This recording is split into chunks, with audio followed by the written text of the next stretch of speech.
Rolling? We ready? You I got think us on so. backup cams? Are you ready? Another big show today? I Hey, mean, we are in the thick of things. Holy crap.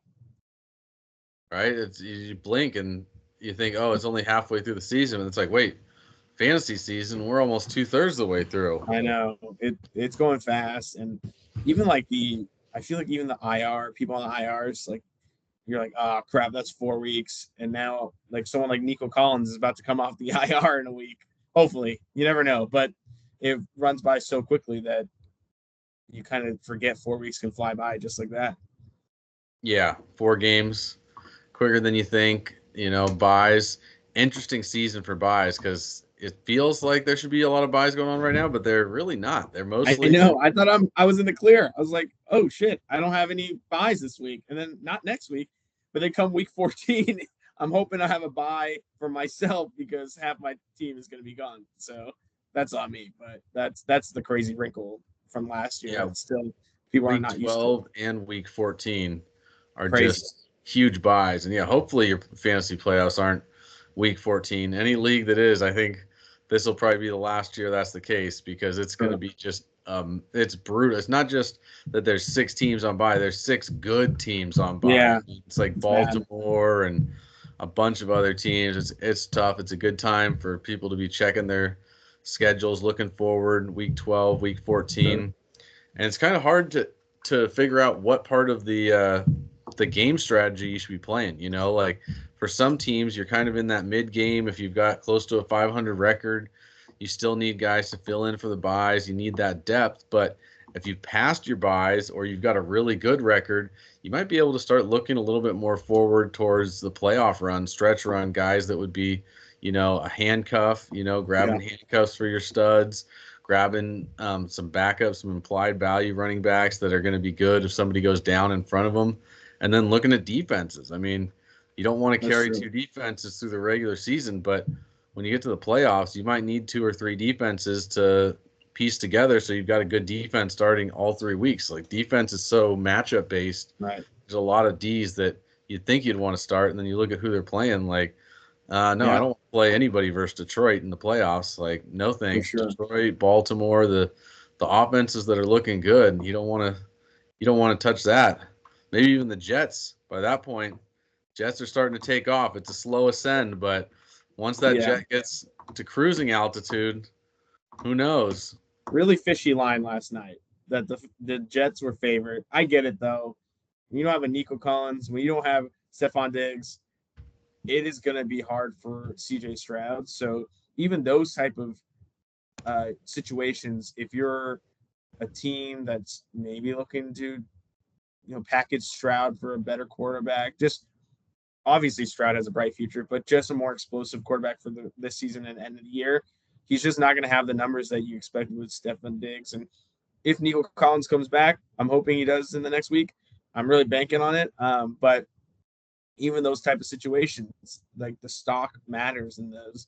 If they have the weapons still, if their team is healthy, is their line healthy? Like there are a lot of factors into what you have to think about, especially if you want to think about next week, week after that, or to your point, to the playoffs. There's a lot of scenarios. Are you going to be desperate right now in order to get to the playoffs? Because anything can happen once you hit the playoffs. It's whoever has the hottest team. So I certainly think you have to start thinking about the next weeks and hopefully the postseason for most of you guys. Yeah, Thursday was, you know, a wild game in that it looked like the Jets were going to find another way to lose a game that they had no business losing. I mean, the whole first half they could not score. Hopefully you didn't have any money riding on Malachi Corley to score his first touchdown because that was brutal. That was, We're in you know, 2024. took How do eight you still points, drop the ball before you easy, score? super easy 8 points turns into a negative point night Uh, for him. He's sitting on a taxi squad of mine one league. It's like, oh, finally he did something. Oh wait, right. no, he didn't do anything Ooh, to that's why he's on the stay on the taxi field. squad That's gonna get you back on the bench real quick. for Like sure.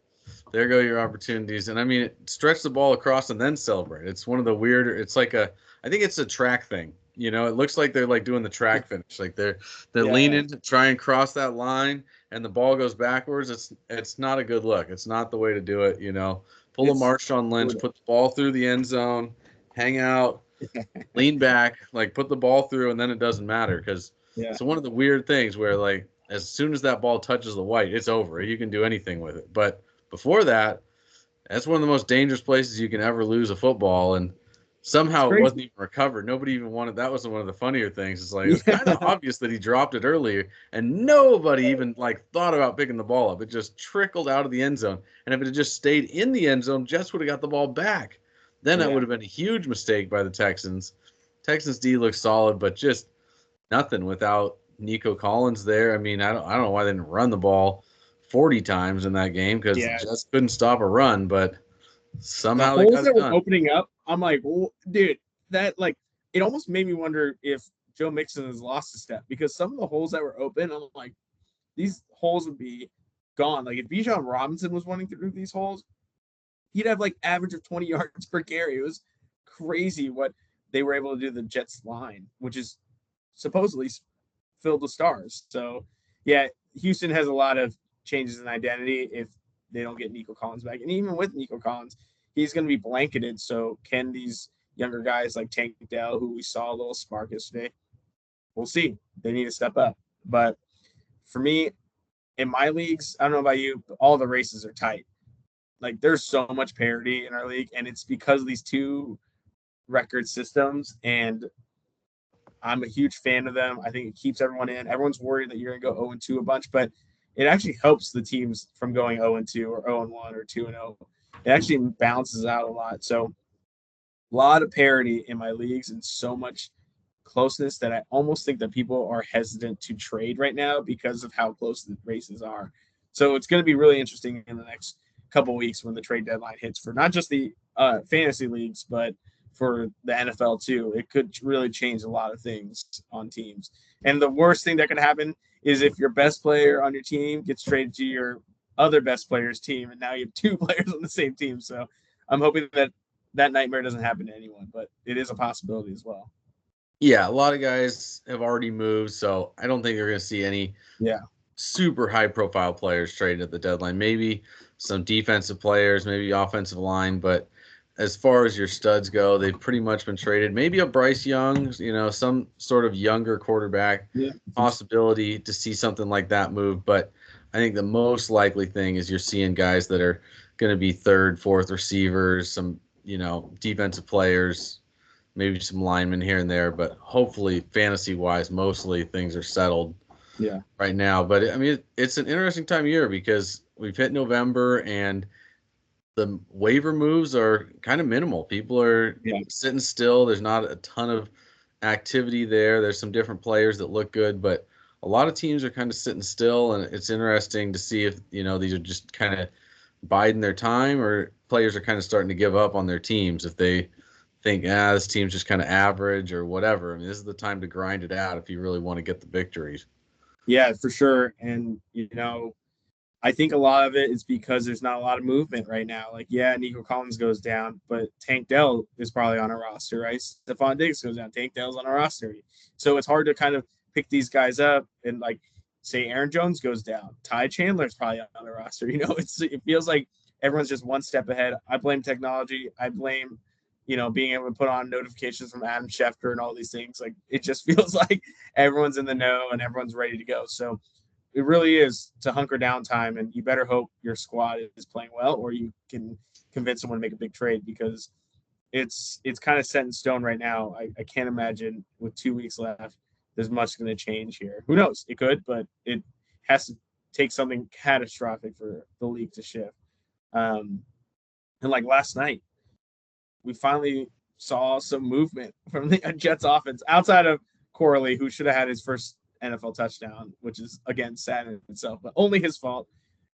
Finally, Aaron Rodgers, that offense waking up. You think so? Yeah, I mean Thursday it looked good. I mean it looked like I don't think a lot of the problems really are Aaron Rodgers. You look at his throws. I mean, he's still accurate. He's still sharp. I think a big part of it that people are kind of trying to ignore or just haven't really adjusted to the fact is just these defenses are that much better. The Yeah. NFL is that much better. I mean, Aaron Rodgers not being able to throw for 300 yards when he's moving the ball around that well. I mean, it just shows there are lots of plays that got broken up by defenders. The running game, you'd think they were good, but Brees Hall didn't get over 100 yards. He looked solid, but he's not just tearing things up. So Right. I think the defenses are really not getting the credit that they deserve in shutting down some of these different positions that we've seen. Tight end slacking this year, Right. quarterback slacking this year. I give more credit to defensive coordinators than they're getting, because I think Aaron Rodgers looks like he's throwing the ball as well as you could expect for a 40-year-old guy. I mean, he's putting the ball on target. He's hitting the right spots. And I think that it just shows you need that firepower now. If you don't have two elite pass catchers, you're in trouble. And we saw that with Nico Collins and CJ Stroud. I mean, Yeah. CJ Stroud, not even a starting quarterback in Superflex for me this week. I mean, that's how bad it's gotten without Nico Collins. Like, he even added some with his legs, still wasn't able to get to 15 points. So it's tough out there for quarterbacks. I think some guys make it look a lot easier, and then game script makes it look a lot easier for some guys too. They get up big or down big, and all of a sudden you're able to do things that really aren't transferable on a week-to-week basis. Yeah. So, all right, that gets us into our first segment that we're prepping for. Are you buying high on Garrett Wilson and Davante Adams then, if you think Aaron Rodgers is doing all right? Yeah, I think it's a good time to grab them, because they haven't shown really a full true ceiling. Maybe Garrett Wilson did with that Jumpman Jordan touchdown catch. Crazy. Absolutely incredible. I mean, to have the awareness to get the shin in bounds. So, I mean, you know what's crazy? That shin is fine, but if you were to use your right foot or left foot twice, that's not okay. I got a lot of issues with what's in bounds and what's not, but I'm glad that was a catch. Is any other body part besides your hand or you need 2 feet, Yeah, it's so crazy, right? Yeah, you got to figure out a way to put, a forearm down, like your hand doesn't count, but you get that forearm, just a little, like where does it change? Like a little lower wrist, like a little wrist action. That's what I felt about the shin. It was like this part of the front shin, and it was like, we're good. Yeah, I'm glad. Trust me. The shin is different than the knee is great too, because the knee was clearly out, but the shin came in first, and it's like just to be able to bend your foot like that to make sure you get your shin down before your knee, like hold up the knee. I don't know. I don't really know how that works. I feel like I'd roll an ankle trying to do something like that, like just on air. Like, I don't even need to catch the ball. There's no defender, just me in the line trying to get that shin in. Probably going to hurt something. I mean, just an absolutely incredible play, and it looks like Davante Adams is going to help Garrett Wilson. Garrett Wilson's going to help Davante Adams, and as long as Rodgers is healthy, that's where their offense is going to run through. I mean, they're just going to be those two first. You get a really tough matchup for throwing. Maybe you're going to see a big Brees Hall game, but I think those guys are safe to roll with. They're top end guys that kind of look like what you'd envisioned Cooper Kupp and Puka Nacua to be this year. What some people, what you're seeing from Stephon Diggs and Nico Collins when they were both on the field, what we've seen glimpses of from T. Higgins and Jamar Chase when they're both completely healthy. So it's rare, but I think they're both top 20 receivers each and every week. So I do not disagree with the skill set. There are worries, to your point, outside of just what we can control for the wide receivers. First half Jets were horrendous. Outside of that jet sweep, they had nothing going on that whole game. And one thing that's interesting, I think it's more the offensive line. They talked about it a lot on Thursday. And there's a lot of rookies on there. There's a lot of injuries. And Aaron Rodgers, when he has the time, he'll go deep, but I didn't see a lot of those passes in the first half. And quite frankly, the beginning of the season. Now you can make an argument. Davante Adams just got there. He's getting used to it. He torched the crap out of those corners off the line. Like, it just shows how elite he is still at route running. But it is more, can Aaron Rodgers have enough protection to throw these deep passes, and will he take shots down the field when they're up? He'll take shots when he needs to, but it felt like, I'm not sure if he's going to do it from a game script from the beginning. And I'm hoping the second half is more than the first half, because the second half is very promising, but we've seen a lot of first half Jets throughout the season. So I don't disagree. The skill is there, but I'm just curious if Aaron Rodgers will be consistent enough in that offensive line to allow those wide receivers to kind of do their thing, as we just saw was incredible, performance out there on Thursday night. So that is my only worry is outside of those three, there are so many factors in that Jets offense. Yeah, maybe run the ball a little bit more in the first half. Let the Yeah. O-lineman warm up, get some road grazing, some big blocks, knock some guys on their asses, and let them feel a little bit better about their day. You knock some dude on their ass, then all of a sudden you're ready to sit back and pass block a little bit more. And it's tough. I really think they only have three good weapons. Those two and Breece Hall, and then after that, you're talking about below average players at just about the rest of those offensive positions. Especially skill set. Like, you don't want to throw it to Tyler Conklin. Like, when Tyler Conklin's getting catches, there's an issue. Like, dude, he's so slow. It's like an offensive lineman that like catches the ball. It's really comically slow. Yeah, he's it's like Jim Kleinsasser has come back. Like, he's like should be playing fullback. Like, it is unbelievable. Let's stay with wide receivers real quick. Some guy that I love that we get to put on by high because you've been trashing him all season. His name is Michael Pittman, and I've been riding strong for this guy. And finally, now that Joe Flacco's back, our mid-range boy is gonna catch fire, and I know that you know it now. Yeah, I'm gonna let you take this one during the show because I am begrudgingly gonna say some nice things about Michael Pittman, but it's not because he's gonna be elite out there. It's because he loves that mid-range game. Like, he's all about those mid-range routes. He's gonna have those 8 to 12-yard catches all day, those third down conversions, and definitely. At the end of the day, he'll rack up 12 catches for 89 yards. Love it. I love it. That's the stat line you want to see. PPR machine. Exactly. It is sad about Anthony Richardson. There are a lot of issues with that offense. It is not built for him, but what it is built for is someone like Joe Flacco to just sling it. We saw it against Jacksonville. That guy still has great accuracy. He can see plays happening, and Michael Pittman is the perfect type of wide receiver for him. You're right. He may not even score touchdowns, but have like 12 receptions for 70 yards, and that's a beautiful day for someone who's a Michael Pittman owner because he's probably your wide receiver 2, maybe 3 if you're lucky, or a flex, and that is an enormous day. And, some of these weeks he'll get a touchdown if it's Joe Flacco, and that's a monster game. That's all you can ask for Michael Pittman.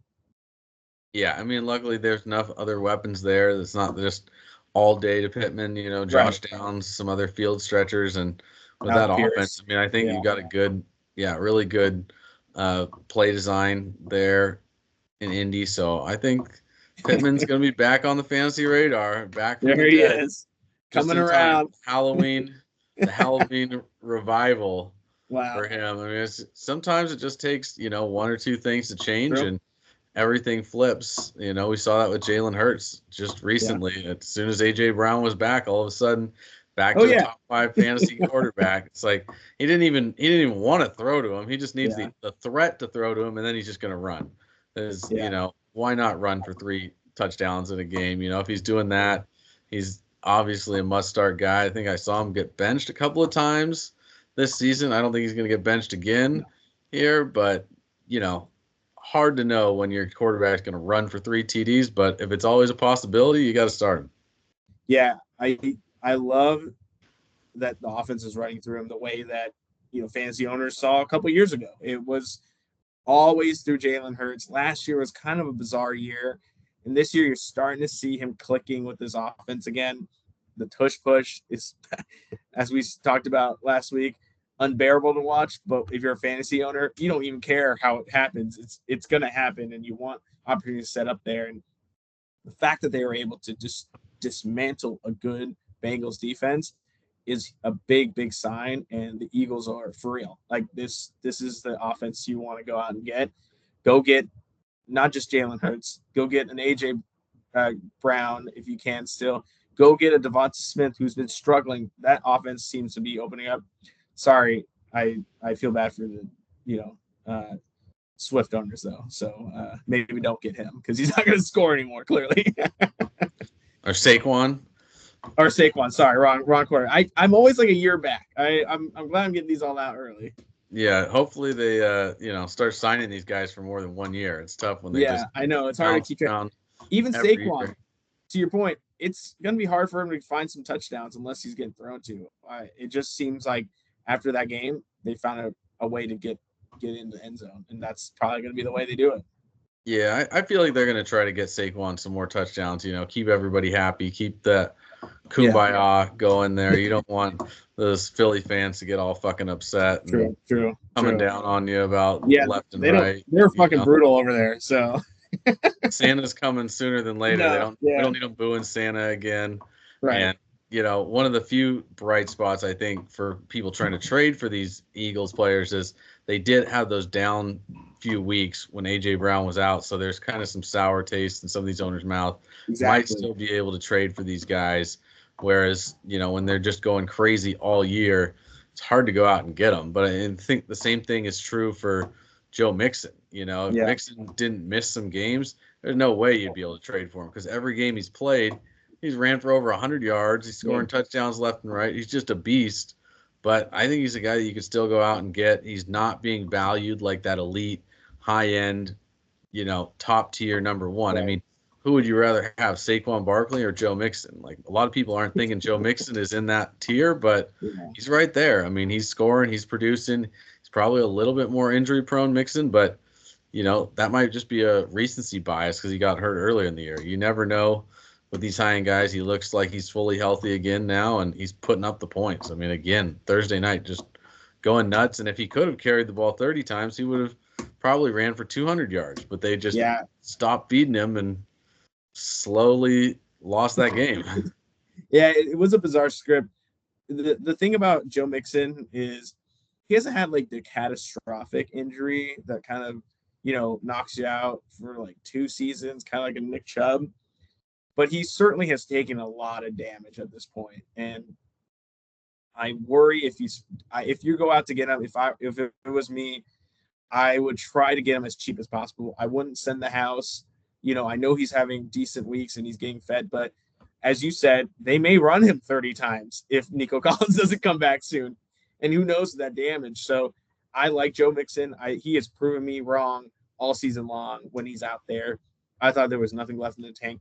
Clearly, there's a lot left in the tank, but it's worrisome when a running back has ran that many times and it's still getting that many carries, and his name is not Derrick Henry. So keep that in mind. I wouldn't sell the house, but if you can get him cheap, he definitely is worth a piece in their potential championship roster.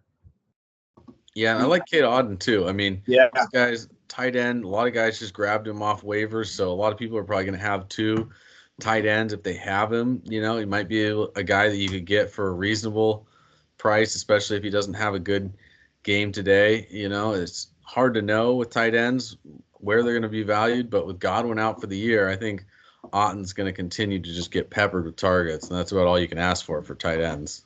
Yeah, and one guy that great on paper right now, Cedric Tillman, had a awesome moments, obviously, last Sunday. Can he continue to do this? Because my worry is, yes, they have Jameis, he's doing all right, but what if they switch to DTR, right? Is there any worry there? Or even if Jameis continues, do you think Jameis can continue? We know Jameis. We know many versions of Jameis Winston. We know that Florida State Jameis. We know, the great rookie Jameis. And then we also know the 30 for 30, not so great Jameis, So is Cedric Tillman here to stay for the rest of the season? Because you need to convince me here. Yeah, no, I mean, he's not going to be week in and week out. I mean, I think we probably hit his ceiling last week, close to 100 yards, 2 touchdowns. That's pretty much your ceiling. Jameis Winston, 330, 3 touchdowns, no picks. That's pretty much your ceiling. So, the games when he throws for 220 and 3 picks and 1 touchdown, he's not going to have as good a game. There's going to be a lot of down games, and if we see Dorian Thompson-Robinson, that's going to be all bad for Tillman. I just don't think he can get him the ball anywhere near the air yards, really. He needs that deep threat, those deep balls, and we've seen it before when he came in. It was bad news for Amari and the rest of the Browns receivers. So Jameis is the only hope. Who would have thought? Who would have thought in 2024 that those words would ever be uttered? And who would have thought? Remember how unlikable he was at Florida State, and now everyone loves him. It is wild what a few years removed from anything could do to your image. And obviously, winning solves everything. So if he continues to win, I think this guy could. The Browns could have another comeback player of the year if Jameis somehow turns this shit around. I think part of it too is that, pre-2020, everyone was just like, you need to do the right thing, say the right thing, be a model citizen. And now 2024, it's like, fuck it, he's authentic. Like, that's what we like. This person, right. He just said fuck it to the media. He's going to be himself, and he didn't conform. And it's like, that's like cool. It's like nowadays, like somebody without a tattoo, it's like, oh wow, man, you bucked the trend. Like, just said no to the tattoos. That's kind of cool. Right. Yeah, it's like being other is actually the cool thing now, which is very bizarre. All right, some guys that maybe we want to sell. I think we probably have some guys we can debate over on this list that the producers put together. Cello, Travis Kelce, very interesting. I don't think it's time to sell low on him because I get it. You want to sell him out. He's hot. I think this is just the beginning. I think he's back. And I'm not a huge Taylor Swift fan. It's because I actually think that D-Hop coming in stretches the field a little bit, opens it up. I think for me, I may keep Travis Kelce at least one more week or two. Right before the deadline. Guess I'll be taking that one then, because I think it's time to cut bait and get out while you can. Wow. I think we've seen that. You know what we're talking about? Father Time has crept up and it is undefeated. I just think we're just getting closer and closer to the end, and I just don't think he has the juice to carry it week in and week out. I mean, National Tight Ends Day is one thing. When Taylor's in town and like everything's good, here, there, the primetime games, probably going to see him perform. But other than that, I just don't think he has the juice to perform week in and week out, maybe coming off of a bye, But other than that, I just don't think he's going to be consistent. I think that's why we have Hopkins. And to be honest, this is the kind of season, as soon as Rashee Rice went down, if he had it and he would have been it. It's like he's in a situation where he really should be the top option, which is very hard to find a tight end that's going to be your top target earner, but he's just not breaking tackles and running through defenders like he used to when he would get, a 15-yard curl. He's kind of looking more like Tyler Lockett, catch it and fall down, studying that Sean Alexander tape, like get to the edge and fall down. Like, why take a hit? Like, there's probably something in his podcast contract. Like, if you're concussed and can't perform on the field, the contract could be void. I mean, it is crazy. He's got to work out for his future. Like, he's making more money on the podcast, or as much as he is on the field, which is wild. I think this is very much his last season in general. I think he may have one more after this, but I truly feel like this is going to be the retirement run. He's going to have one last postseason stretch. Postseason fantasy football, maybe he's going to be a good grab there because they're going to use everything he's got. It's Super Bowl or bust, obviously, for them. You win it, that's 3 straight. Go out like that, nobody can blame him. They lose, well, now you're no longer going for so many straight. Perfect time to retire. I think either way, he retires and moves on to being Mrs. Swift. I don't think it is crazy. I think people don't realize tight ends don't last this long ever. So the fact, like Gronk has retired twice by the time he's not even Travis Kelce's age or about, so people forget tight ends do have a shelf life. I do too. I do think he has one more stretch here. We'll see. Clearly we're on the same page though. I at 36, it's tough to continue playing at a high level of tight end when you're getting destroyed or you're trying to destroy. And he just didn't have the speed to begin with. He wasn't ever a burner. So, losing a step now, he's slower than linebackers.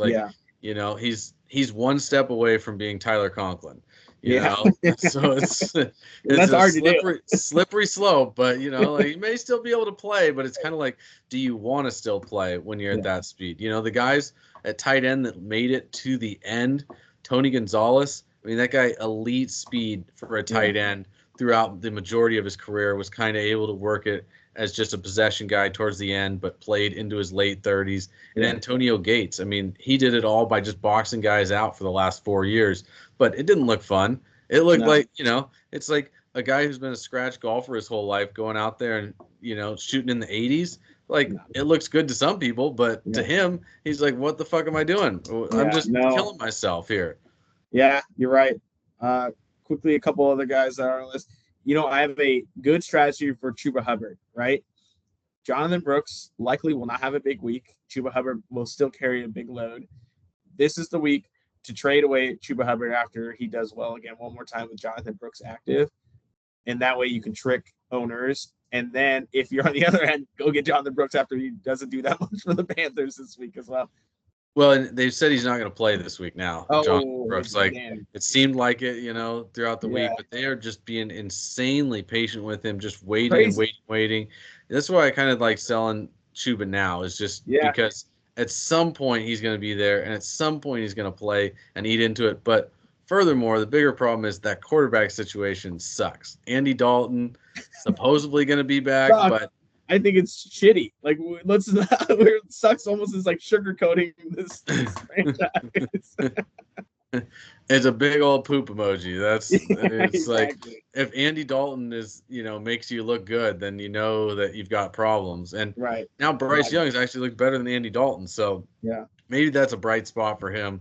Who knows? I got a little tidbit on him in a minute, but his old receiver, well, what could have been a great combo there in Carolina with DJ Moore that never was, now is supposed to be a great combo in Chicago with Caleb Williams, but DJ and Caleb just seem to disagree about something. I don't know if they tried to date the same girl at a club, like somebody took the other girl home and they weren't supposed to, or maybe one of them took both girls, like it was a double date, and one of them just took both the girls home, and so I don't know what they're feuding over, but too. Like, I know we're like joking, but I'm pretty sure that happens a lot. I feel like they're like, this person has a baby mama with like two other guys in the NFL, NBA. I'm like, gee, I can't keep up. Yeah, no, it's like my roommate in Seattle. He's like, I got a double date with some Brazilians. I'm like, okay, great. And then at the end of the night, he made out with both of them. I'm like, nice. Come on, bro. Like, what are you doing? Like, you got to steal them both? Like, how is that? That's why am I even here? Like, what are you doing? Terrible wingman. Horrible. He's the worst wingman ever. But he's the best person to get advice from. You can ask him anything, no matter what. He's almost always accurate. Whatever he tells you to do, you just do the opposite. He's that consistent. He just always fade him. Always, it's always wrong. So you just you can go to him for advice. Whatever he says, you do the opposite, you'll probably be good. Yeah, so I do think, especially now that Caleb Williams is facing tougher defenses, that division is gonna be brutal once he starts getting to that divisional schedule, and it's just not going to be easier for DJ Moore to get the ball. I just think Caleb Williams is just 1 year away from actually becoming a really solid week in and week out quarterback. And neither of them seem like they could handle the cold. Like they both feel like, like on a ski trip, they were just bitching and moaning about how cold it's gonna be bad.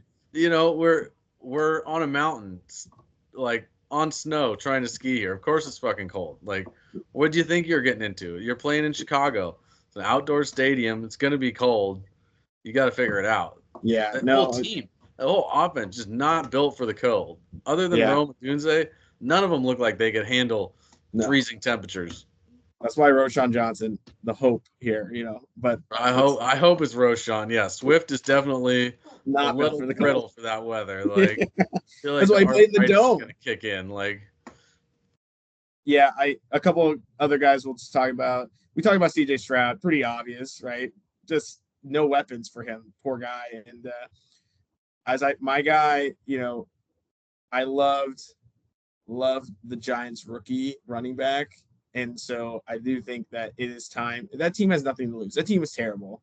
They're gotta go with the young guys, and so that singles out, no pun intended, Devin Singletary. So I do think it's time to let him go, and I don't know how much more production he's gonna get. It's just maybe this week because of concussion. I think Tyrone Tracy's supposed to play. So, I mean, depending on your league size, Singletary might be a drop, maybe a guy you could trade for something. Yeah. bag Yeah, of all right. peanuts. We were going to talk about dynasties players to add or trade. I certainly traded away Anthony Richardson. So, but you say otherwise now because he's cheap. Yeah, I think just, it's one of those times where now that he's been benched, you can get him for as cheap as possible. In Dynasty, you're talking a third round pick, maybe a fourth round pick, maybe a player, maybe it's a Will Levis, another That guy sounds that about just right. doesn't look great, an older quarterback, Matthew Stafford wouldn't be a bad offer. It's tough to value a guy who's on the bench now. He has no foreseeable starts coming up. I mean, maybe at the end of the season, if the Colts get eliminated, he's starting a few games. But what are we looking at next season? Are they Colts going to draft a quarterback? Yeah. Are they going to trade him? If they trade him, is he really going to be a starter somewhere else? And we haven't seen any team besides the Ravens build an offense around running quarterbacks. I think it'd be a smart strategy for another team. You could pick up an Anthony Richardson. You could pick up some of these other running quarterbacks. Justin Fields would be a free agent. You could put a great stable of running quarterbacks, build an offense around them running, and just say if they get hurt, we'll go to the next guy. But right now, there's just no spot for him to go to. Yeah. Maybe the Raiders, if you see everything stay in place, but it looks like Tom Brady's going to choose the next QB. And I can guarantee you, if he's choosing, it's not going to be Richardson. It's not going to be Bryce Young either, because that guy is I know you want to get all the guys that are struggling right now. Yeah, I mean, hey, those are the guys to trade for in Dynasty, is a guy who's cheap. I'm not giving up a first round pick for guys this time of year. I mean, this is the time to grab a guy that looks like, he may or may not work out, but he's worth a shot. Bryce Young, he's looked better. It's not good, but better. It's not complete ass. It's just, a little stinky.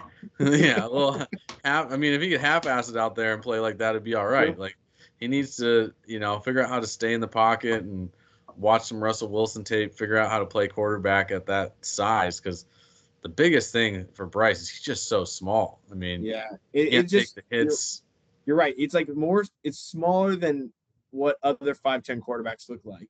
Like, at least Russ is thick with like 2 C's, like these guys are bulky, and he just looks like he's still a high school kid out there. It is very jarring to watch at times when he's playing quarterback. It'd be crazy if he's just the guy that gets that growth spurt at 26 too. Somebody sits him down, and then all of a sudden he's 6'2", 240. Probably not 240, but yeah. That'd be 100 pounds. I don't think you can add 100 pounds. I'm still waiting. I'm still holding out hope for my growth spurt, and I'm at 33. So, I mean, I guess, All right, quickly, better future, Anthony Richardson or Bryce Young right now? Richardson. He just athletic. I think the path, and he's younger too. Yeah, he is. It is crazy. He's still like what, 22? It's pretty wild. I think Bryce Young for me, because he has accuracy in the pass. He can run an offense. I think it's more of a fit for him. And maybe he gains some weight as the years go on. We'll see. But I think Anthony Richardson just doesn't have the accuracy in my books to be an NFL quarterback. I like, quickly, a lot of wide receivers, but Calvin Austin, we talked about Russell Wilson. That dude is explosive, and I think they're going to have to find him more ways to get the ball. So that's the one I'm trying to go grab right now, although I have him on most teams, but you should all go grab him. Like, everyone should grab this guy right now. So that's who I'm going with. But other guys, we kind of already talked about Darius Slayton, Parker Washington. Darius Slayton's still pretty solid, even with Neighbors back, who I think Neighbors is a little overrated, but we'll get to that maybe after his performance. Then I can maybe hammer him. So. Yeah, another time. Maybe if he goes 1 or 2 catches. Maybe he's looking like Marvin Harrison out there. Then we can hit him. But he just drops the ball a lot. Whatever. You know what? I'm being too harsh. Anyway. Another rookie that's looking good, Jalen Coker. Loving that it's actually pronounced Coker. Like, that's going to be, if he catches on, that's going to be what a fun. What would be the other saying? Huh? What would it be the other saying? Well, how else would you say it? I don't know. You just normally don't say it just like straight up Coker, like, I don't know. It's not it's when you see a name for the first time, you don't know how to say it. Like, I'm just at least it's not Cocker. That'd be tough. That would be that wouldn't be as fun for him. that's how his parents pronounce it. And he's like, no, fuck that. Like, we're gonna change this. In elementary school, he's like, no. Nah, I don't want to say it like that. I never understood. I heard a guy one of the fantasy analysts is like, "Oh, my parents say it like this, but I say it like that." I'm like, "Wait, what? You just like change how you say your last name just to be a dick? Like, how do you get to decide that? Do we get to change our Right. like, you're not in showbiz. What are you doing changing your name? I mean, Yeah. I guess you kind of are, but Yeah. changing the pronunciation instead of the spelling, like, It's hilarious. it's one thing when they make us change it to a much simpler Asian name, Exactly. Like, not like Robbie Chan. It's very, very real.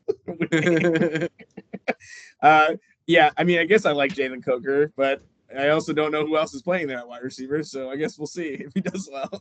I've never seen the Panthers play either. Why would you? Like they're probably blacked out in Carolina too. They're not selling enough tickets. Like, Yeah, they're playing Falcons games right now. That's how bad it's getting. you got to have Sunday ticket to see the Panthers play. All right, our producers are telling us to reel it the fuck in, so let's get this over with. All right, we're live. All right, let's see if we get another big day. We'll see. We'll do it live. Do it live, baby.